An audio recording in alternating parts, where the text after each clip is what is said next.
नाकामी किसी भी चीज का एंड नहीं होता। गलती खुद एक सबक है और वक्त जरूर बदलता है।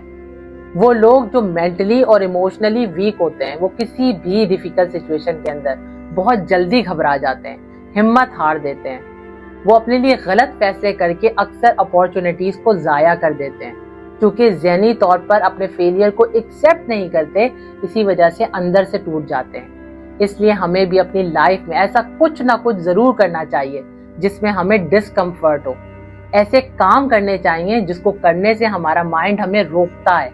जब आप अपने कंफर्ट जोन के अगेंस्ट जाकर खुद को छोटे छोटे ऐसे चैलेंजेस देते हैं जिनको करने से आपको डर लगता है या आप भागते हैं, तो आप अपने ब्रेन को इस तरह से ट्रेन करते चले जाते हैं कि फिर वो उन चैलेंजेस से दूर भागने के बजाय उन्हें फेस करने के लिए रेडी हो जाता है और इस तरह आप मेंटली स्ट्रांग हो जाते हैं।